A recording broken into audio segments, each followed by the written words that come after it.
Hi, good afternoon. Thank you for taking my question and congratulations to both of you on the new roles. So just I guess in 1Q you guys called this out a little bit. Originations were up 60%, revenues up 40% but profitability declined. You highlighted some of the OPEX headwinds during the quarter. You're reinforcing the full-year guide. So maybe just take a step back since you all are both newer to the roles and just elaborate on how you're thinking about balancing near-term profitability versus reinvestment in growth. Like I guess specifically, is there a framework guiding that trade-off, or are you just comfortable prioritizing reinvestment at the expense of margins given the opportunity that you're pursuing? Yeah. I think the first thing I would say is that we are very much on track for our full-year guidance. We are reiterating the guidance on the year, and so a lot of what you're seeing in Q1 is very specific to Q1, which are some seasonal effects and some sort of front-loaded investment effects. But I wouldn't say necessarily that as a matter of strategy we've decided to make any changes to how profitable the business is going to be. We very much on track for the annual guide, which does have $294 million of adjusted EBITDA there and in net income positive. So we feel really good about that. I would say taking a step back and just thinking about the business on a go-forward basis, we do think there's enormous amount of growth ahead of us. We think we can keep compounding revenue at a high rate for a long time here, and we certainly intend to do that. I think the math is just really clear that in the long run, this business is going to throw off the most profits and be worth the most if we capture that growth and that market share. And so, we definitely want to be reinvesting. But as you heard me say earlier, we want to reinvest in a way that's capital efficient. And so, a big part of the way we intend to do that is by growing in segments where we have high contribution margins and take those margins and reinvest those into growing the business. Some of that is, from an accounting perspective is going to show up as cost and, some of that is going to show up in ways that will decrease the near-term profitability. But they are sort of investment choices that we think we can make in a capital-efficient way to grow the sort of total long-term profits of the business. Thanks. And then if I could ask a follow-up on the revolving product, some more talk about the availability of that. Is it broadly availability, and also just discuss the economics, funding partners, how you're thinking about that product evolving, because it seems like a little bit of a credit card replacement. Is that the right way to think about it? Anything more on the revolving product? Thank you.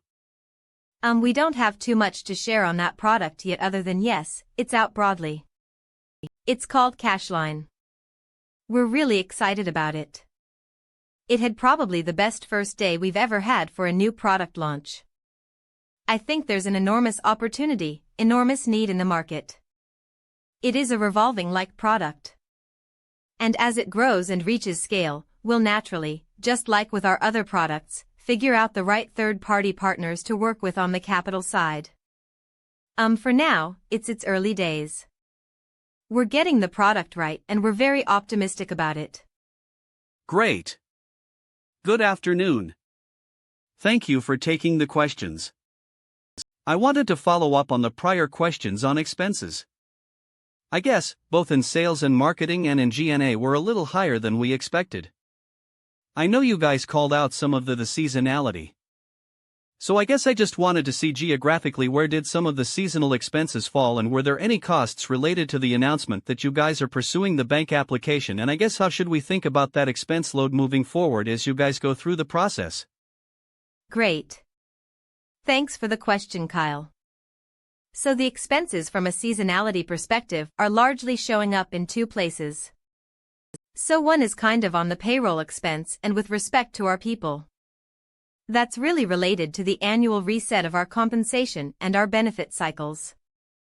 And then additionally, I say primarily in G&A is where we see costs associated with our annual company-wide gathering, which happens here in Q1 and represents seasonal uptick.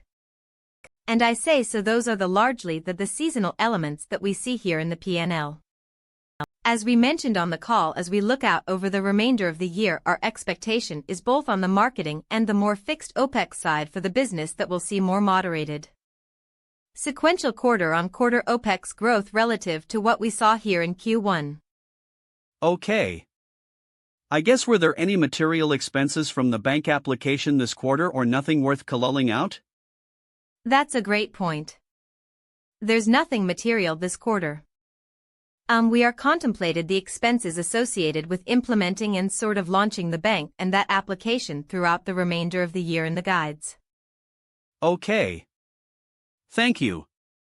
And then I guess just to follow up on funding, it's been great to see the volume hold up. I know there's been a lot of concerns about private credit. I guess could you guys give at least at a high level update like where kind of your funding comes from in terms of what is maybe stickier institutional money with more permanent forms of capital versus some of these either interval funds or BDCs that probably are suffering a little more with redemptions and such. I guess just if you could size up the relative nature of those and I guess how you guys feel about and feedback you guys are getting from your partners, I think that would be really helpful. Yeah, great question, and what I'm excited to talk about funding has been a real area of strength for us. It's been an area of strength because I think fundamentally in the markets the capital is going to flow to the places with the best performance and the performance that we've had on the credit side and that our partners have been able to see over the last couple years has been exceedingly strong. Earlier in the prepared remarks I shared about the performance over the last 12 quarters and the spread to treasuries being very consistently high, and our partners have been able to see that, and as a result year to date we've been able to add over $4 billion of additional capacity, and most of that capacity is coming in the form of committed capital deals. So these are deals that have commitments over an extended period of time. I mentioned that what we now have our first 24-month deal. That's a new high for us in terms of how long these deals are committed. And that's so important to us because fundamentally, we can have a lot of confidence in how our credit is going to perform. But we don't have a lot of control over what happens in the outside world with market volatility, market perception, what's going on in other categories of credit, whether it's software or something else. And so from our perspective, it's a huge de-risking to be able to do deals with partners that believe in the credit and want to sign up for a commitment over an extended period of time that can get us through any potential market cycle that arises. And so we think of that as a real win, and we've been able to get a lot of partnerships going that have that extended commitment in place, and so we feel very good about where we are on loan funding. Hi. Thanks for taking my question. I was wondering just on the point about funding and the long-term capital commitments. Paul, and when we think about the signings you've had recently, could you perhaps just describe whether the economics of the sharing of risk have changed in any way or how that's sort of evolving as these newer deals are being renewed? Yeah, sure. So we do have risk sharing as a component in many of these deals. And investors can see some of the details about that in our earnings presentation. I would say those deal terms have largely stayed consistent to improving over time, and certainly like anything as we do more of these and we do them at greater scale and we sort of prove how they work, we expect over the long run that the terms will work better and better for us.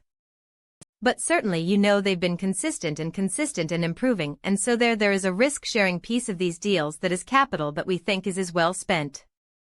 It's a very small percentage of all the capital that funds these loans, and increasingly that is capital that from our perspective is expected to earn a quite healthy strong return. So capital well spent, and certainly fits within the framework of running a capital efficient business that we talked about. Okay, great. Thanks. And then just as a follow-up, just going back to the balance sheet loans, they were up marginally sequentially. I think usually when we see a lot of new funding commitments or agreements coming through, they come with, up on purchases of loans off your balance sheet. It doesn't look like we've seen that. I was wondering, could you talk about the dynamics of that, please? And is $1 billion really the kind of the level that we should be expecting on a go-forward basis? Simon. Yeah, I'm happy to take that one. So, really what we expect to see some degree of normal course fluctuation on the balance sheet size on a quarter-on-quarter basis, just driven by the timing of sales, and that's largely what we saw here in Q2. It is our expectation that as we look out over the remainder of the year to see some step down in that overall balance in the rest of the year relative to Q1. With respect to the dynamic of backbook sales versus forward flow, we saw both a mix of both on the balance sheet in the quarter. I think what was very good to see when it comes to the strength of the capital platform is in Q1 we did see a higher proportion of our originations on auto and home sold directly through to third parties versus what we saw in Q4 and in 2025. So making very good progress on that front on the secured products. And then otherwise just have this timing dynamic on the balance sheet that we do expect to see from time to time. Oh, hey guys. Congrats on the quarter. Got two quick questions. I'm looking at I think it's slide 22 and that's the expected cash flow versus the upside downside. Can I mean it looks like the trend is widening there? Maybe can you explain some of the dynamics and then I have a quick follow-up. Thank you. Sure. I'm happy to speak to that and then Sanjay can chime in here as helpful. So basically as we sort of see it widening out, that's really reflective of just the increased capital co-investment amount. And so you sort of see the max upside, max downside is really just reflective of the total dollars that are at stake and co-invested here. Does that answer your question? Yes, it does. It does. I do have a quick follow-up. Can you just give some comments about the overall health of the consumer that you're seeing? I think it'll be helpful for investors and congrats again. Yeah, certainly. We see the consumer, the American consumer, as largely stable over the period.